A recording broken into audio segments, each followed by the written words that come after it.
All right, now that we've gone through basic rudiments, we're gonna go to advanced basic rudiments. Now I know the wordplay is kind of silly, but trust me when I say that I really just felt like these are still basic rudiments you should really learn, but they're just a little harder than the first set. So bear with me, especially if you're struggling to play this, it's not a big deal. All you have to do is turn the metronome down and then just work your way up.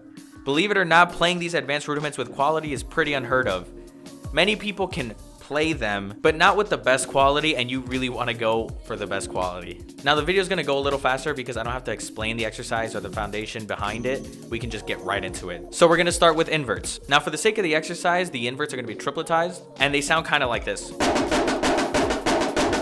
Now I know it's kind of moving and in a weird way, but if you break it down, it's pretty simple. We got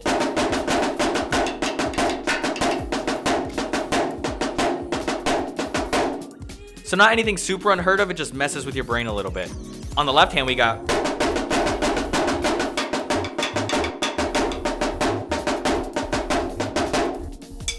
again, same thing, just a little offset. So because they're in triplets, we're gonna place 3 sets of inverts wherever there were 2 beats of rudiment. This is gonna cause you to go off your left hand, so watch out. It's the same idea, just off the left.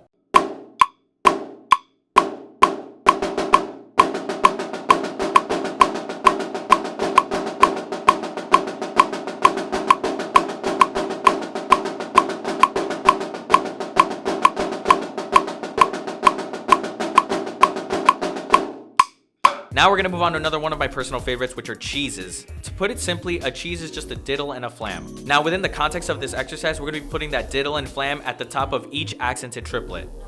So they go a little bit like this. Now when we break it down, we got this on the right hand.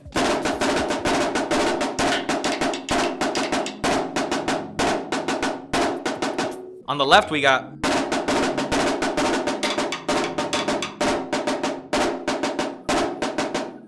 same thing, just offset. Remember to really go for that nice open diddle quality. Don't just throw it in there because it's a diddle. Make sure you're distinctly placing it where it goes with the mindset of rhythm over rudiment.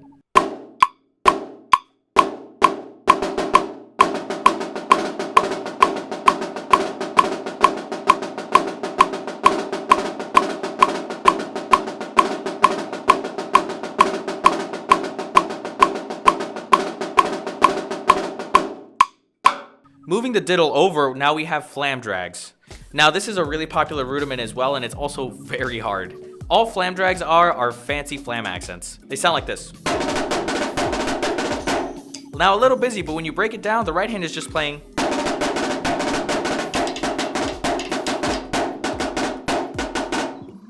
On the left, we got the same thing, just a little offset. So it's not anything crazy. If you slow this down especially,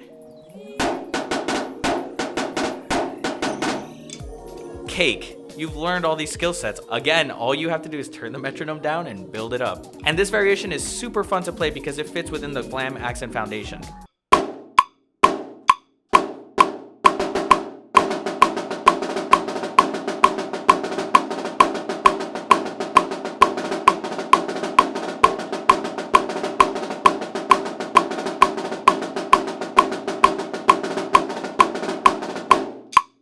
Next up, we're fusing cheeses and flam drags to get flam fives.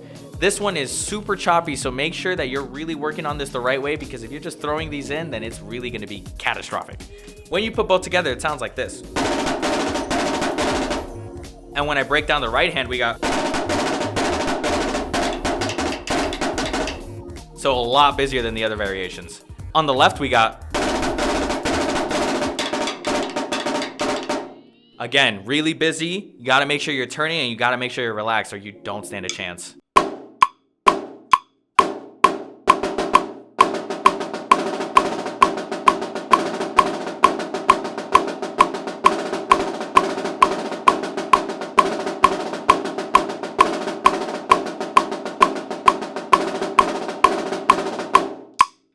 And last up, we have threes. Now the way we're gonna play threes in this context is we're gonna play them as sextuplets.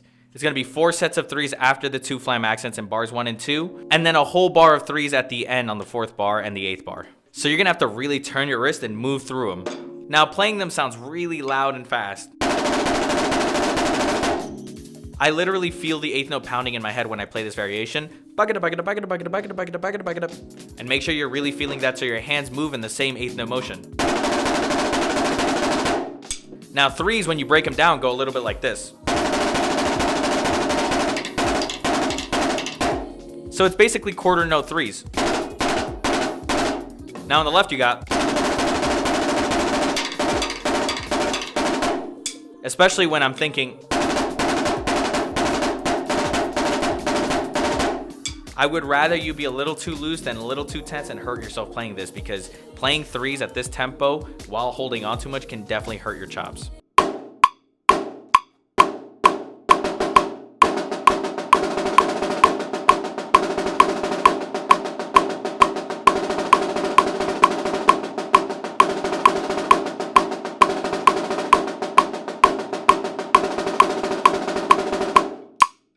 Lastly, we have egg beaters, another one of my personal favorites. Now this is just like the 3s, but you're moving one of the partials out of the left hand. So you have 3 in the right hand and 2 on the left hand. And the right hand is a decrescendo set of accents. So together it sounds like this. Now breaking down the right hand, you can hear. The left is the same thing, but you got the low end. This one is a little harder because of the uneven timing, but I'm sure you can get it with enough practice.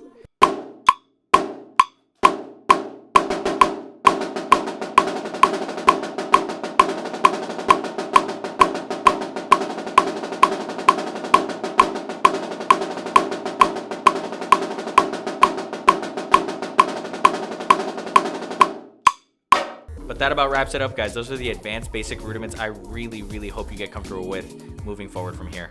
Now, to reiterate, you should be doing all of these with your feet.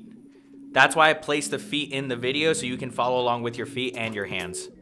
It is super vital you do this, and I will be putting this clip in both videos to remind you. Play the earth drum in time and your hands will surely follow. Hands to the feet, feet to the beat.